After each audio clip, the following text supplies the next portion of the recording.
Part 1. The distress signal came from the edge of the tenebrous expanse, a place where no sensible species would go.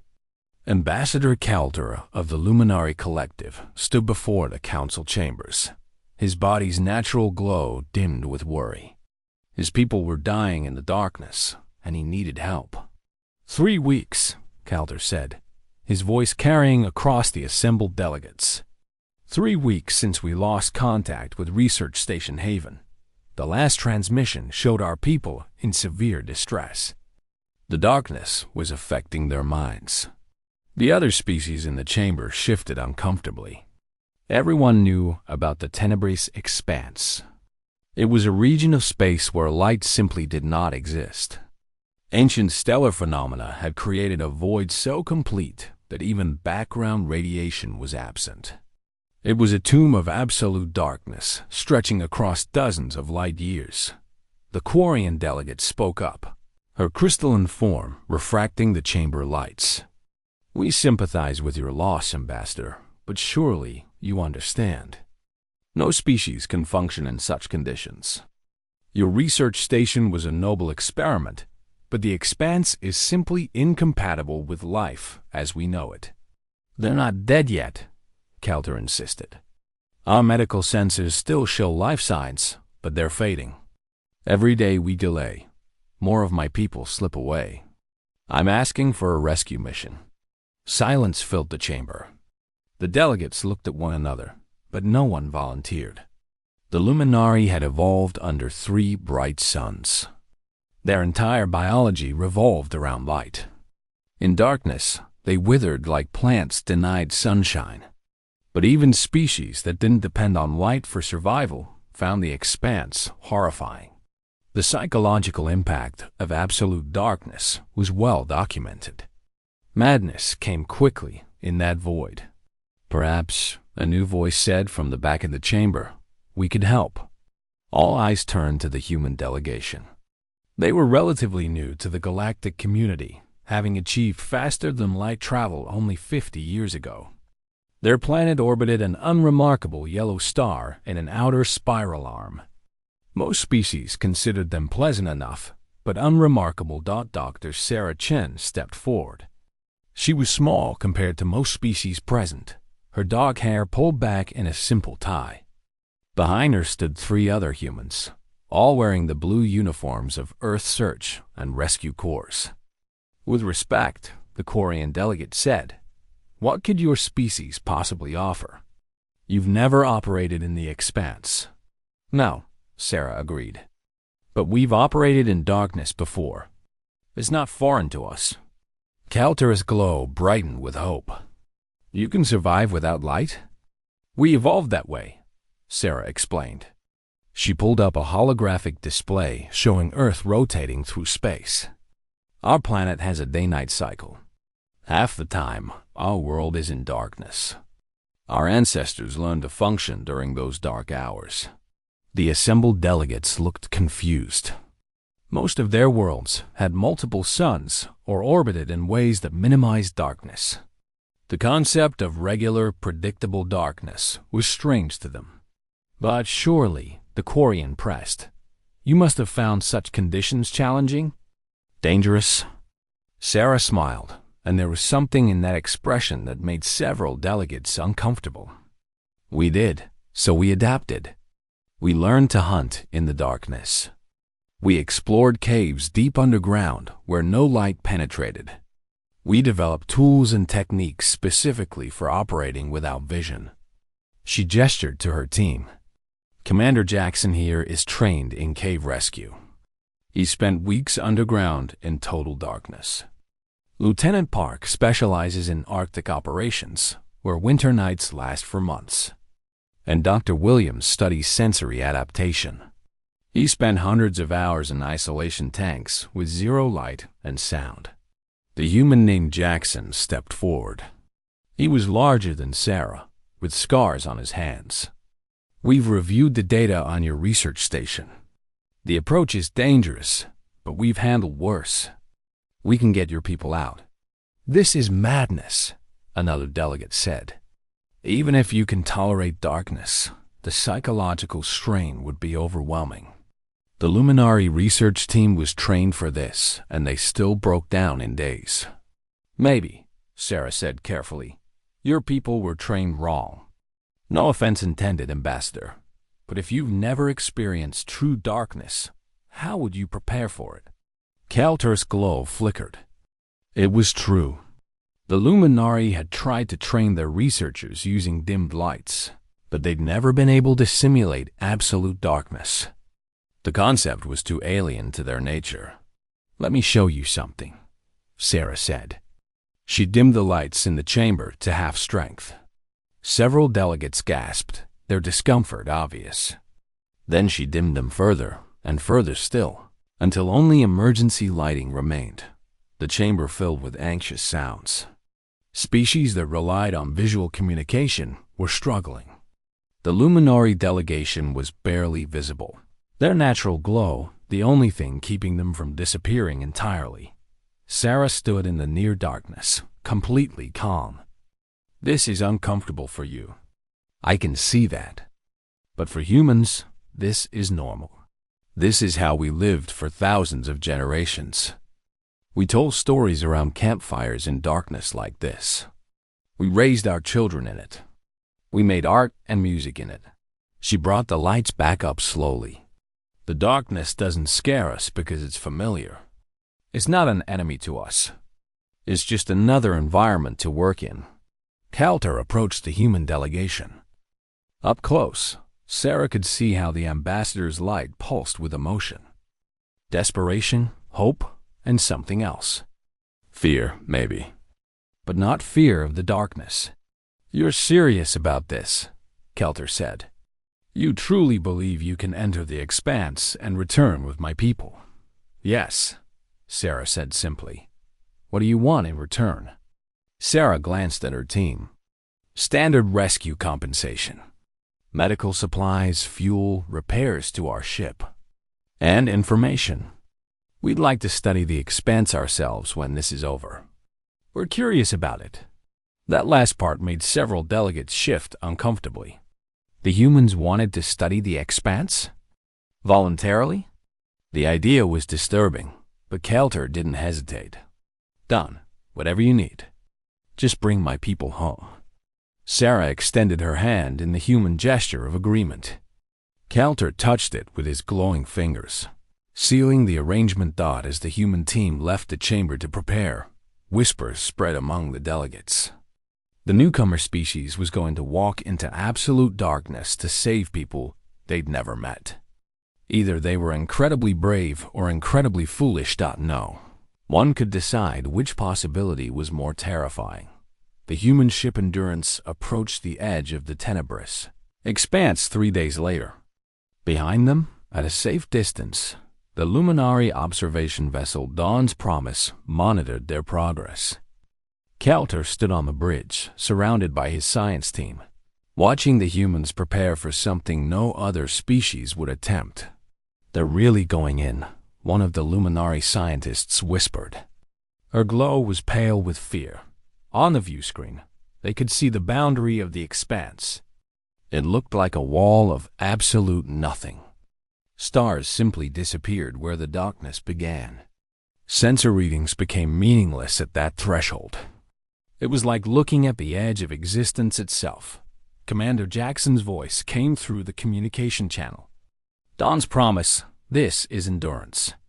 Beginning final systems check before entry. Understood, Endurance, Kaltur replied. Are you certain about this? We can still call for alternative solutions. There was a pause, then Sarah Chun's voice joined the channel. Ambassador, we appreciate the concern, but we're ready. We've trained for environments like this. Trust us. Inside the Endurance, the human crew moved with practiced efficiency. Sarah checked the sensor array one final time. They'd reconfigured everything for darkness operation. Visual sensors were almost useless here, so they prioritized acoustic mapping, gravitational detection, and thermal scanning. All systems green, Lieutenant Park reported from the navigation station. Acoustic array is online. We'll be flying by sound and gravity readings once we're inside. Dr. Williams looked up from his console. I've set up the psychological monitoring. We'll track our mental states every hour. If anyone shows signs of deterioration, we abort immediately. Jackson nodded. Good. Remember the training. We've all done sensory deprivation work. This is just longer duration. Keep talking to each other. Maintain routine. The darkness is just another environment. Sarah felt a flutter of nervousness in her stomach, but it was the good kind. The kind that came before a challenge. She thought about the time she'd explored underwater caves back on Earth, places where even her diving lights seemed swallowed by the dark. This would be more intense, but the principle was the same. Engaging engines, Park said. Entering the expanse in 10 seconds. On the Dawn's promise, every luminary watching held their breath. The human ship moved forward, crossing the threshold. The view screen showed the Endurance for one more moment, and then it simply vanished into absolute darkness. We've lost visual contact, a luminary technician said, his voice shaking. What about communications? Kelter demanded. Still active. Radio waves are functioning normally. Jackson's voice came through, calm and steady. Dawn's promise, we've entered the expanse. Visibility is 0 as expected. Switching to alternative navigation now. Inside the Endurance, the darkness was complete. Every window showed nothing but black. It was the kind of darkness that felt physical, pressing against the eyes. Several species would have panicked immediately, but the humans worked their stations calmly. Acoustic array is giving us good data, Park reported. I'm mapping the space ahead using sound reflection. It's like being a whale. Sarah checked her instruments. Thermal sensors are picking up the research station. It's 37 kilometers ahead, bearing 215. Adjusting course, Jackson said. ETA 40 minutes at safe speed. On the luminary vessel, the science team listened to the humans' casual conversation with growing disbelief. They sounded almost relaxed. One of them even made a joke about missing their morning coffee. How? One scientist asked Kelter. How are they not terrified? The ambassador's glow pulsed thoughtfully. I'm beginning to understand. They don't see the darkness as an enemy. To them, it's just another set of conditions to work around. As the Endurance moved deeper into the expanse, the human crew settled into their routine. Williams played soft music through the ship's speakers, something classical and calming. Park hummed along while monitoring the navigation. You know, Sarah said, this reminds me of the Mammoth Cave expedition I did in Kentucky. 5 days underground, deepest parts completely dark. We navigated by touch and memory. I did Arctic winter training, Jackson added. 3 months in northern Alaska when the sun didn't rise at all. You learned to function by starlight and aurora, or no light at all on cloudy nights. Park laughed. My grandmother used to tell stories about meditation retreats in Korea. Monks would spend weeks in dark caves, training their minds. She said darkness helped them focus, remove distractions. The conversation continued, easy and natural. They talked about Earth's various dark places, the techniques humans had developed over millennia to work without light, echolocation used by blind individuals, the way sailors navigated by stars and sound, how miners worked in deep shafts lit only by small lamps. Listening from the Dawn's promise, the luminary team was both fascinated and disturbed. These humans spoke about darkness the way the luminari spoke about different types of sunshine. It was normal to them, natural. Research station detected on acoustic scan, Park announced. Distance 2 kilometers. Slowing to approach speed, Jackson confirmed. Sarah, how are our people doing? Sarah checked the psychological monitors. All green. Heart rate's normal. Stress hormones baseline. We're doing fine." That last statement made Kelter's team exchange glances. Fine? They were in absolute darkness, and they were fine? The Endurance came alongside Research Station Haven. Through their acoustic sensors, the humans could see its shape, like dolphins mapping their environment through sound. The station was tumbling slowly, power minimal. "Preparing to dock," Jackson said. "This is going to be tricky without visual reference." But the humans had practiced this. They trained in zero visibility conditions dozens of times. Park guided the ship using only instrument readings and Jackson's verbal cues. The docking clamps engaged with a solid thunk. "We're locked on," Sarah reported. "Pressurizing the connection tunnel now." Williams grabbed the emergency medical kit. "I'll take lead on patient assessment." From the reports, they're going to be in rough psychological shape. The team moved to the airlock. They discussed this moment during the flight-in. The Luminari researchers would be traumatized by the darkness. The humans would need to be calm, reassuring, authoritative. They would be the stable point in a universe that had become hostile to their patients. The airlock opened, and the humans entered Research Station Haven. The interior was dim, lit only by emergency lights that were themselves barely functioning. For the humans, it was enough to see by. Their eyes, adapted over millions of years to function in low light, made use of every photon available. But for the Luminari, huddled in the main research bay, it might as well have been absolute darkness. There were 12 of them, clustered together around the one remaining light panel that still worked. Their natural bioluminescence was barely visible, flickering weakly. They looked like dying stars when the humans entered. Several Luminari cried out in fear. To them, the humans had appeared from nowhere, moving confidently through darkness that had driven the Luminari to the edge of madness. "It's okay," Sarah said gently, keeping her voice calm. "We're the rescue team. We're here to take you home." One Luminari, apparently the senior researcher, stared at the humans with wide eyes. You walked through the darkness. How? How are you not affected?" Williams knelt beside the group, pulling out his medical scanner. "We're adapted to it. Our species evolved to function in darkness.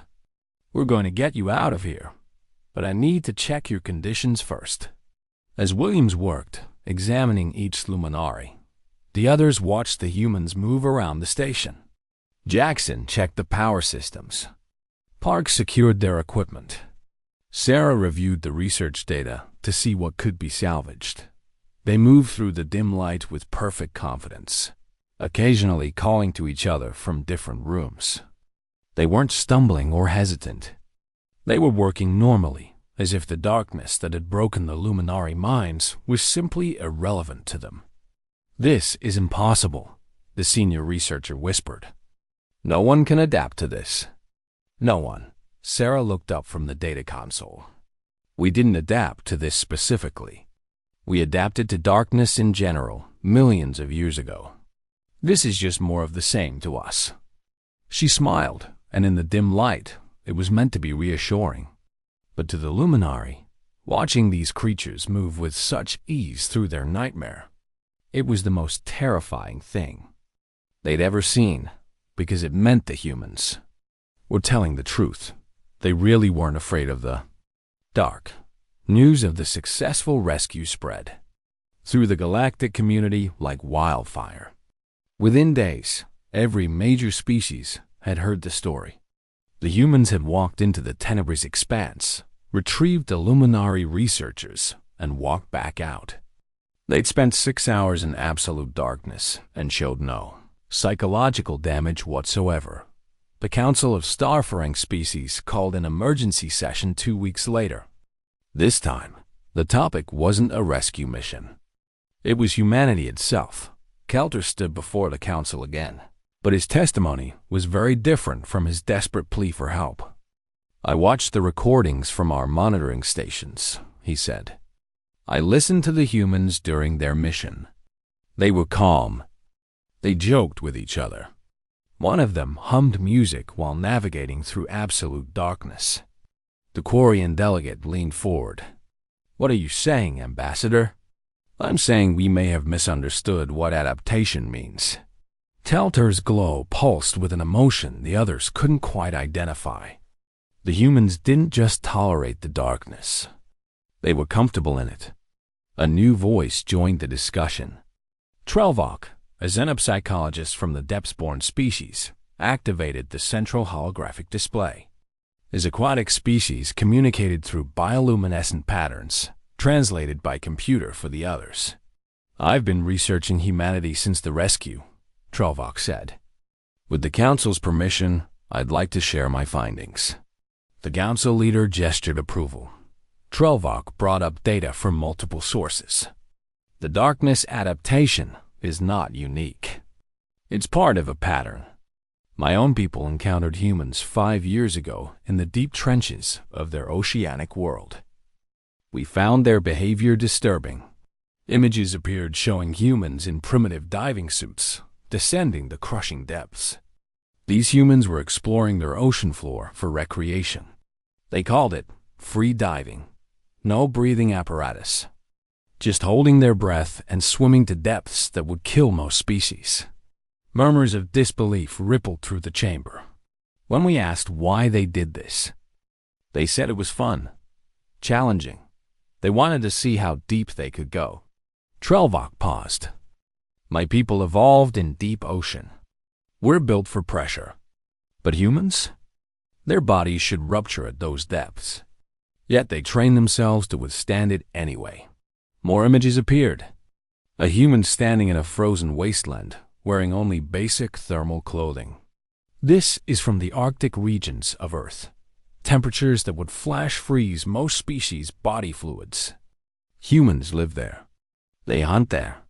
Some ancient human cultures survived there for thousands of years. The Quarian delegate shifted uncomfortably. "Surely these are exceptional individuals? Elite survivors?" "That's what I thought too," Trelvok replied. So I investigated further. New data filled the display. This is a human activity called extreme sports. Humans deliberately put themselves in dangerous environments as entertainment.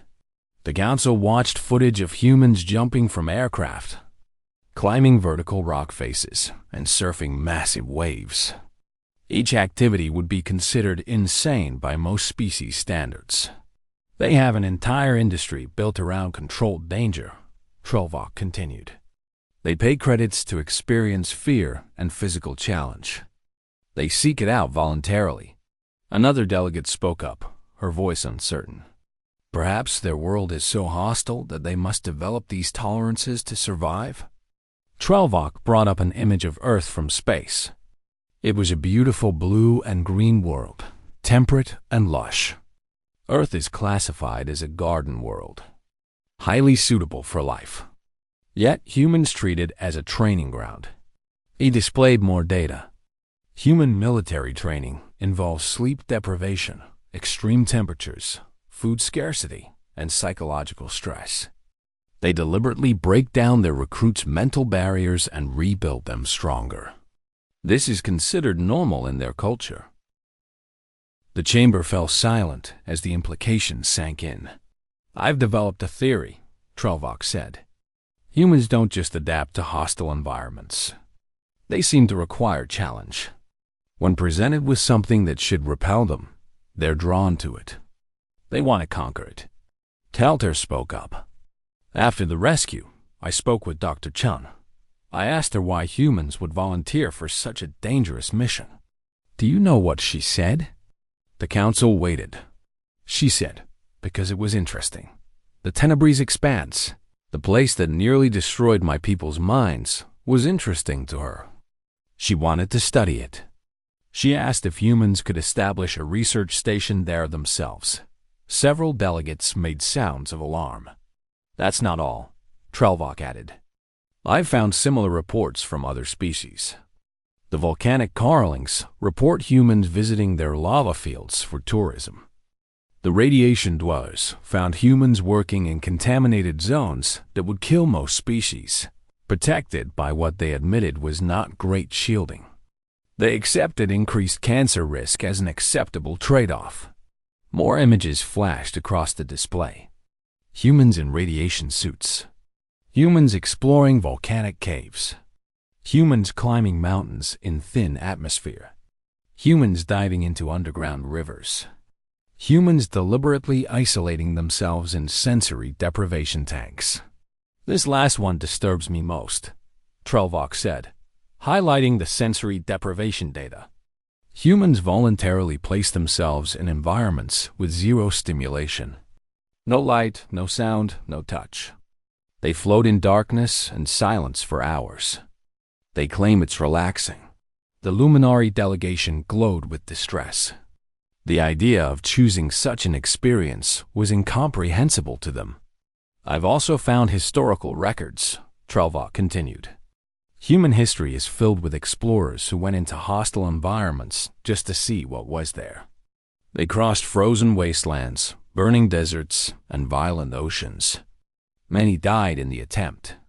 And yet more humans always followed. He brought up a final chart. In the 5,000 years of recorded human history, they've colonized every major biome on their planet. Frozen poles, scorching deserts, high mountains, deep forests, volcanic islands, and underground cave systems. There is nowhere on Earth where humans have an established permanent residence. The council leader spoke, his voice heavy with concern. What are you suggesting, xenopsychologist? I'm suggesting that humanity represents a new category of adaptation we haven't encountered before. Most species adapt to their environment and stay there. Humans adapt, then seek out new challenges. They don't avoid hostile conditions. They're attracted to them. Trelvok closed his presentation. The rescue from the tenebrous expanse wasn't a desperate act of heroism. It was humans doing what they always do. Walking into somewhere they shouldn't be able to survive and making it look easy. The chamber erupted in discussion. Some delegates argued this made humans valuable allies. Others worried about what it meant for galactic security. A few suggested monitoring humanity more closely. Kalter listened to it all, remembering the moment when Dr. Chun had emerged from the expanse with his people. She'd been smiling. Not the relief of someone who'd survived an ordeal, but the satisfaction of someone who'd accomplished an interesting task. There's one more thing, Kalter said, speaking loudly enough to quiet the chamber. Before the human ship left, Dr. Chun asked me about other dark regions in known space. She wanted coordinates. She said humanity was considering establishing a research station in the expanse itself. The chamber fell silent. She said, and I quote, "It would be perfect for astronomy research. No light pollution at all. Some of our scientists would love to work there." Kalter's glow dimmed. She was serious. Humans want to live in the place that almost killed my people. Trelvok nodded slowly. That's the pattern. Give humans a hostile environment, and they'll find a way to not just survive in it, but thrive in it. The real question isn't what environments humans can adapt to. He paused, letting the weight of his words sink in. The real question is whether there are any environments they can't. The council adjourned with no clear answers. Only a growing sense that humanity was far more dangerous than anyone had initially believed. Not because they were aggressive or warlike, but because nothing seemed to stop them. They could walk into the dark places of the galaxy, the places every other species feared or avoided, and they would be fine. That thought kept many council members awake in their well-lit quarters that night. 6 months after the rescue, the Void Dwellers emerged. They came from the deepest parts of the tenebrous expanse, from regions where even the humans hadn't ventured yet. Ancient, mysterious, and utterly hostile. The first attack hit a Quarian mining station near a dark matter stream. 15,000 workers died before anyone realized they were under attack. the Void Dwellers were perfect predators of darkness. They existed in conditions that made sensor technology useless. They moved through space like shadows, invisible to conventional detection. They struck without warning and vanished just as quickly. Within weeks, 3 more stations fell. The galactic community panicked. How could you fight an enemy you couldn't see? How could you defend against something that lived in the very darkness most species feared? The Council convened an emergency session. Military commanders from a dozen species presented strategies, each more desperate than the last. Abandon the dark regions entirely. Build massive light barriers. Deploy automatic weapons that fire blindly into the void. Nothing worked.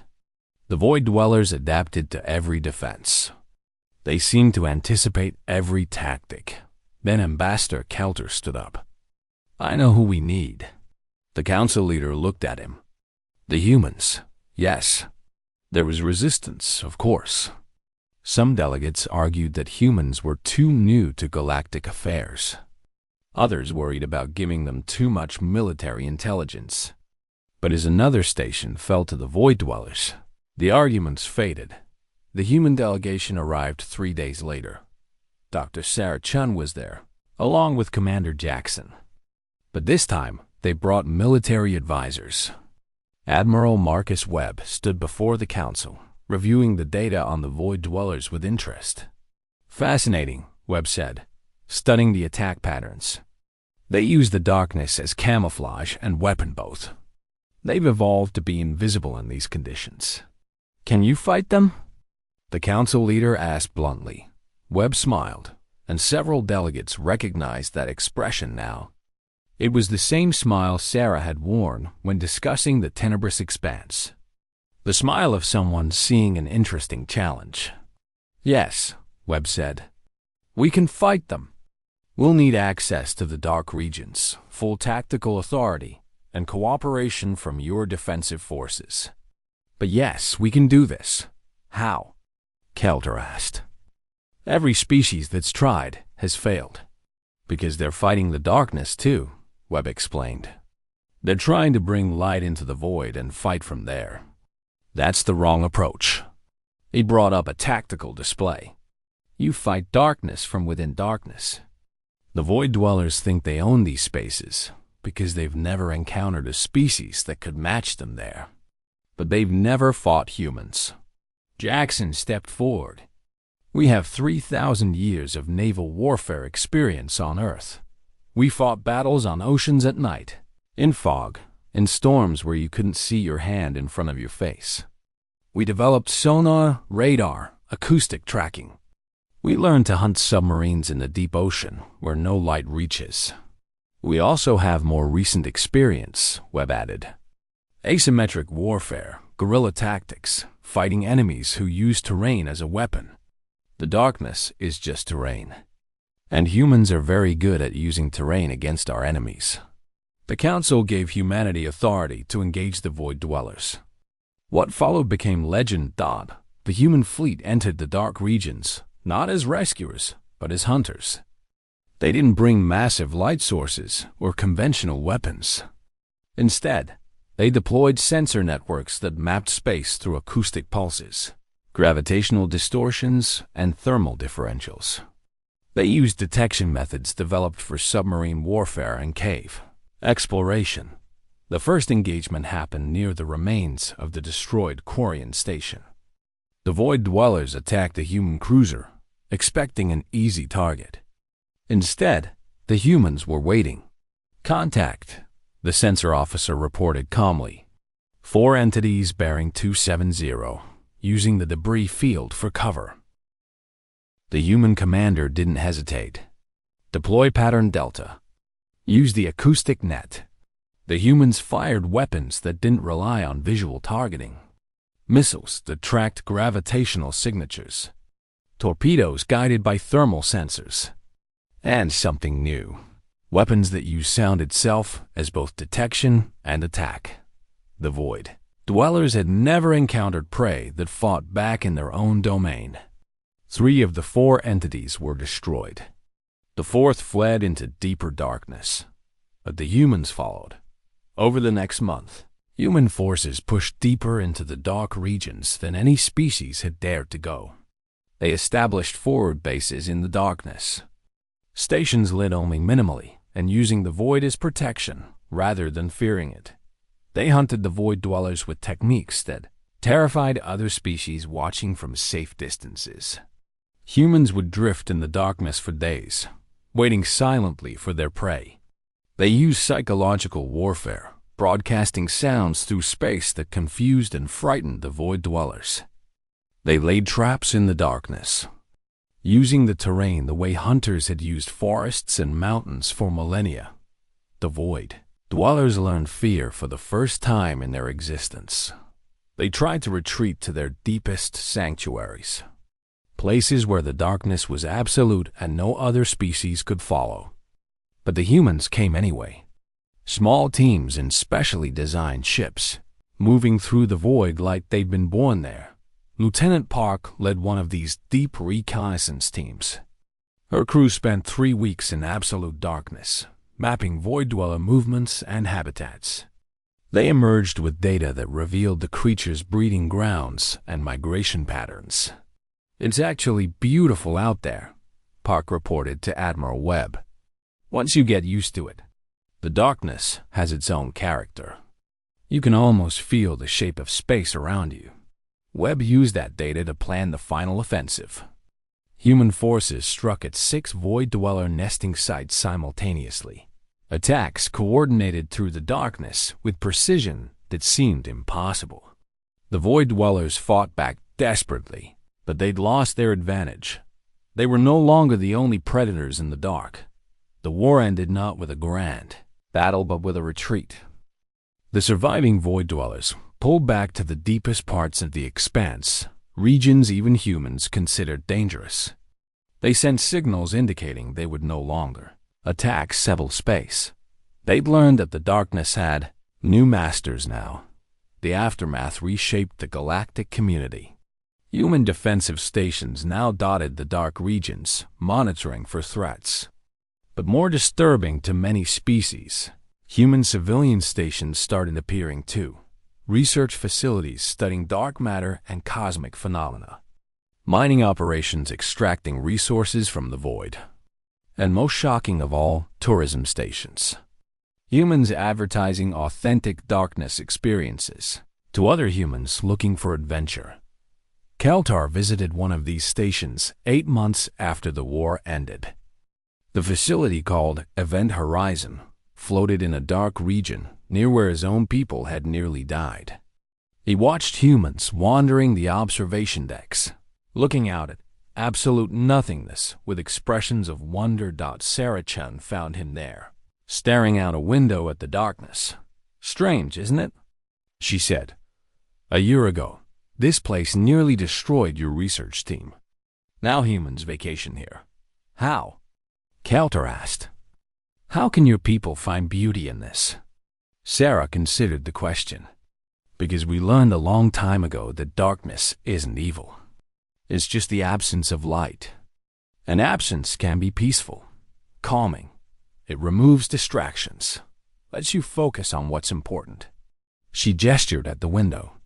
"Out there in the dark, you can't rely on your eyes. You have to trust your other senses, your instincts, your training. It forces you to be present, to be aware. Some humans find that meditative. And the danger?" Keltar asked. "The void dwellers are still out there. Life has risks," Sarah shrugged. "But we've made this area safe. The void dwellers won't come near human spaces anymore. They learned that lesson well enough." Keltar's glow pulsed with the question he'd been holding back. "Are you afraid of anything? Is there any environment that makes humans hesitate?" Sarah was quiet for a moment. "We feel fear. We're not immune to it. But we learned something important in our evolution. Fear is just information. It tells you something is dangerous. It doesn't mean you can't go there. It just means you need to be careful and prepared." She smiled at him. "Every environment that scared us, we eventually learned to survive in. The deep ocean, the frozen poles, the scorching deserts, even the darkness. Each time, we were afraid at first. And each time, we figured it out. That's what terrifies us, Kelter admitted. Not that you're fearless, but that fear doesn't stop you. Would you want it to? Sarah asked. If fear had stopped us, we'd never have left our caves. Never crossed the oceans. Never reached for the stars. Fear is useful, but it shouldn't be a cage. She looked out at the darkness with obvious affection. Besides, once you get used to it, the dark is actually quite comfortable, quiet, peaceful. No harsh lights, no visual noise. Just you and the universe. Kelter tried to understand, but couldn't. His species would never see darkness as peaceful. But he was beginning to accept that humans were fundamentally different. They didn't just survive hostile environments. They welcomed the challenge, learned the rules, and made those places home. As he prepared to leave the station, Kelter noticed a sign near the docking bay. It advertised deep dark expeditions for experienced human adventurers. The tours went into regions even deeper than the current station. Places where not even humans had established permanent presence. Coming soon, the sign read. Extended darkness camping. 3 weeks in absolute void. Limited spaces available. It was already fully booked. Kelter returned to the well-lit corridors of the luminary sectors, grateful for the brightness. But he carried with him a new understanding. The galaxy had dark places, dangerous places, places where most species could never go. But humans would go there anyway. They'd map those places, study them, defend them, and eventually call them home. They'd turn the darkness from something to fear into just another environment to master. That was what made humans terrifying. Not their strength or weapons or technology, but their absolute refusal to accept that any place was off limits. Give them time, and they'd adapt to anywhere. Even the darkest corners of the universe wouldn't stay dark forever. Humans would walk into that darkness, make it their own, and emerge asking what other impossible places needed exploring. And the galaxy would never be the same.